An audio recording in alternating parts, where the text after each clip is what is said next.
जय भोलेनाथ दोस्तों, मेरे चैनल पे आप सभी का एक बार फिर से हार्दिक स्वागत है, अभिनंदन है। आजकल सोशल मीडिया पर एक नया ही दावा चल रहा है जिसमें कि कुछ लोग ये दावा कर रहे हैं कि उनके शरीर के अंदर भगवान आ रहे हैं और कुछ लोग ये कहते हैं कि उनके शरीर के अंदर भूत प्रेत पिशाच आ रहे हैं। अब मैं जो बात कहने जा रही हूँ, हो सकता है कि वो कई लोगों को बुरी लग जाए और वो मेरी बात से सहमत ना हो, पर जो सत्य है वो बताना मेरा कर्तव्य है, फिर चाहे वो किसी को अच्छी लगे या ना लगे। ऐसे दावे करना कि माता आ गई, हनुमान जी आ गए और भगवान शंकर आ गए, वो भी किसी के शरीर के अंदर, ये कोई नई बात नहीं है, बल्कि रोज ऐसी वीडियोज आती रहती हैं और कई लोग ऐसे दावे करते रहते हैं कि उनके अंदर माता दुर्गा का प्रवेश हो गया, उनके अंदर हनुमान जी आ गए, काली माता जी आ गई। और हम आम लोग भी ऐसे होते हैं कि बस थोड़ा कुछ अलग देखा नहीं कि चरणों में लौट गए और कहने लगे कि ये तो माता है, हनुमान जी है। पर कभी अपनी बुद्धि का प्रयोग करके भी देख लीजिए, मनुष्य का जो ये शरीर है ना, वो पंचभूत प्रकृति से बना हुआ है, अर्थात वो माया से बना हुआ है। और जो भगवान है वो दिव्य है, अलौकिक है, इस प्रकृति के परे हैं। अगर वो हमारे शरीर में समाएंगे तो हमारा शरीर ही नहीं बचेगा। दावा किया जाता है कि जिनके शरीर में माता आई है या हनुमान जी आए हैं, वो हिलने डुलने लग जाते हैं और अजीब अजीब हरकतें करते हैं। ये सब वो अपनी शक्ति दिखाने के लिए करते हैं कि उनमें शक्ति आई है, तो शक्ति का प्रदर्शन करते हैं ताकि लोगों को यकीन हो जाए। पर जरा सोचिए, शक्ति का दिखावा करना और खुद को बड़ा साबित करना, ये सब गुण हम मनुष्यों के हैं, ना कि भगवान के। भगवान तो परम शांत, परम आनंद के दाता है। अगर वो किसी पर कृपा भी कर देते हैं तो उसके मन में भी अपार शांति हो जाती है। जो लोग कभी पूजा नहीं करते, पाठ नहीं करते, कोई तपस्या नहीं करते, ना तप करते हैं, ना ज्ञान है और ना ध्यान है, ऐसे लोगों में भगवान आ गए। ये तो बड़ी अजीब बात हुई ना। भगवान की कृपा तो सुनी है, पर ये बात अनोखी ही हमारे भारत में है कि यहाँ मनुष्य के शरीर के अंदर भगवान आ गए। ये होना संभव नहीं है, क्योंकि भगवान को अगर भक्त को दर्शन देने ही हो तो वो साक्षात भी आ सकते हैं, उन्हें किसी के शरीर का सहारा लेने की कोई आवश्यकता नहीं है। और दूसरी बात ये कही जाती है कि भूत प्रेत आ गए। भूत प्रेत का किसी के शरीर में जाना ये संभव हो सकता है, क्योंकि अनेक शास्त्रों में भूत पिशाचों का जिक्र किया गया है। पर ये भूत पिशाच हर जगह नहीं भटक सकते हैं कि चल पड़े कहीं भी घूमने और किसी के भी शरीर में घुस गए। जो लोग भगवान के भक्त होते हैं और भगवान की शरण में होते हैं, उनके आसपास ये भूत प्रेत और पिशाच कभी भटक ही नहीं सकते हैं। बुरी शक्ति भी उन्हीं लोगों के अंदर होती है जिनका आत्मबल कमजोर होता है। ऐसे लोगों को चाहिए कि वो भगवान की सच्ची शरण में जाए और भगवान की सच्ची भक्ति करे, क्योंकि भूत पिशाच निकट ना आवे, महावीर जब नाम सुनावे। इसीलिए भगवान की भक्ति कीजिए और ऐसे पाखंडों से दूर रहिए। जो लोग ये दावा कर रहे हैं ना कि उनके अंदर माता आ गई, माता आदि शक्ति यानी कि माँ काली आ गई, और लोग उन पर विश्वास भी किए जा रहे हैं और भर भर के जय माता दी लिखे जा रहे हैं कि उनमें जैसे सचमुच माता आ गई है। पर जरा ध्यान से सोचिए, जो काली माता खुद शक्ति स्वरूपा है, वो किसी एक चीज में कैसे समा सकती है। अब कुछ लोग कहेंगे कि उनकी छाया आती है, पर मेरा एक सवाल है कि माता को किसी के शरीर में आकर उसे कष्ट देकर और ऐसे अजीबोगरीब काम करने की क्या जरूरत है। जिसकी शक्ति को सहन करने की ताकत देवताओं और भगवान में भी नहीं है, वो माता किसी के शरीर में आएगी तो उसके शरीर का क्या हाल हो जाएगा।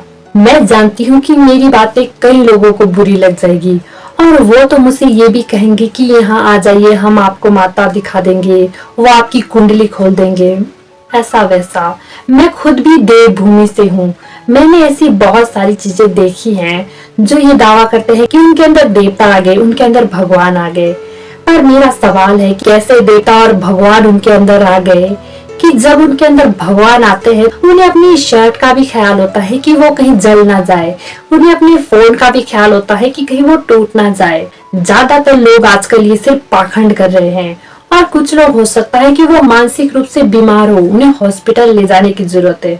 अब कुछ लोग कहेंगे कि डॉक्टर तो कहते हैं कि उन्हें कुछ नहीं हुआ है, उनकी रिपोर्ट बिल्कुल साफ है, तो यकीन मानिए ऐसे लोगों के ग्रह कमजोर हैं, उनके ऊपर कोई भूत पिशाच चढ़ा हुआ है, वो भगवान नहीं है।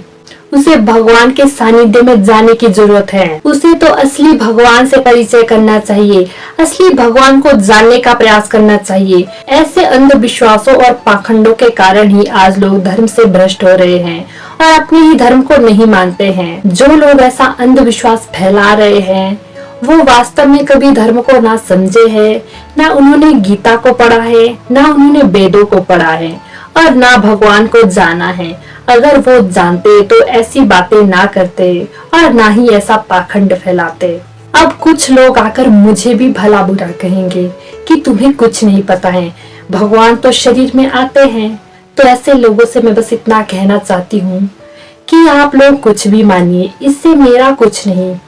मैं बस सत्य कहूंगी जो मुझे पता है, और मुझे ये पता है कि प्रभु कभी भी किसी के शरीर में घुसकर उससे ऐसे ऊटपटांग कार्य नहीं करवाते हैं और ना ही वो अपनी ताकतों का दिखावा करते हैं। जब भगवान के दर्शन भी करने होते हैं ना, तो प्रभु पहले दिव्य चक्षु देते हैं, जैसे कि अर्जुन को दिव्य दृष्टि दी गई थी। तब जाके अर्जुन भगवान को देख पाया था, सिर्फ देख पाया था। तो ये लोग तो ऐसा दावा करे कि उनके अंदर भगवान आ गए। तो सोचिए कि अगर वो अलौकिक शक्ति इस माया वाले शरीर में आ गई तो इस शरीर का क्या हाल होगा। ना कोई तपस्या की, ना कोई भक्ति की, फिर कैसे भगवान शरीर में आ गए। भगवान इस प्रकृति से परे हैं, उन्हें शरीर में आने की कोई जरूरत नहीं है। वो साक्षात आ सकते हैं, पर वो साक्षात आते सिर्फ अपने भक्तों के लिए है, पाखंड के लिए नहीं। दुख मुझे तब होता है जब कुछ लोग कहते हैं कि उनके अंदर काली माँ आ गई। काली माता मुझे बड़ी प्रिय है और मेरी माँ का कोई ऐसे अपमान करे ये मुझे बिल्कुल सहन नहीं है। चलिए एक पल को मान भी लेते हैं कि इनके अंदर भगवान आए हैं, तो क्यों ये शांत नहीं हो जाते हैं? तो क्यों ये ऐसी ऊटपटांग हरकतें करते हैं? अगर भगवान किसी के अंदर आए भी हैं, तो वो तो परम शांति अनुभव करेगा, वो तो समाधि में चला जाएगा। पर ऐसे लोग तो आप खुद ही सोचिए कि क्या क्या करते हैं। उनकी ऐसी हरकतों से तो शांति का अनुभव होता ही नहीं है, बल्कि उल्टे भय का माहौल छा जाता है और उस भय में ही लोग जय माता दी और भगवान के नारे लगा के उसे भगवान बना देते हैं। इसीलिए अंधविश्वास को मत फैलाइए और ना खुद मानिए। फैलाना है तो भगवान की भक्ति को फैलाइए, भगवान के नाम को फैलाइए और भूत प्रेत पिशाच इन सब के चक्रों में मत पड़िए, क्योंकि गीता में भगवान ने स्पष्ट कहा है कि जो जिसे पूजता है वो उसे ही प्राप्त होता है। भगवान गीता के श्लोक में ही कहते हैं कि जो देवताओं को पूजते हैं ना, वो वास्तव में मेरा ही पूजन करते हैं, पर उनका जो पूजन होता है ना वो अज्ञान जनित होता है, यानी कि वो पूजा अज्ञान से पैदा होती है। जो देवताओं को पूजते हैं वो देवताओं को प्राप्त होते हैं, जो पितरों को पूजते हैं वो पितरों को प्राप्त होते हैं, और जो भूतों को पूजते हैं वो भूतों को ही प्राप्त होते हैं, और जो भगवान के भक्त होते हैं वो सिर्फ भगवान को प्राप्त होते हैं। इसीलिए आप तय कीजिए कि आपको किसे प्राप्त करना है, भूत को, पिशाच को, देवता को या भगवान को। मेरी बातों को बड़े ध्यान से सुनने के लिए धन्यवाद। अगर यह वीडियो आपको अच्छी लगी हो तो वीडियो को लाइक, कमेंट और शेयर करना ना भूलिएगा, और ऐसी ही और वीडियो देखने के लिए चैनल को सब्सक्राइब कर दीजिएगा। मिलते हैं अगली वीडियो में, तब तक के लिए खुश रहिए, खुशियां बांटिए, अच्छे कर्म कीजिए और ईश्वर का नाम लीजिए। जय भोलेनाथ।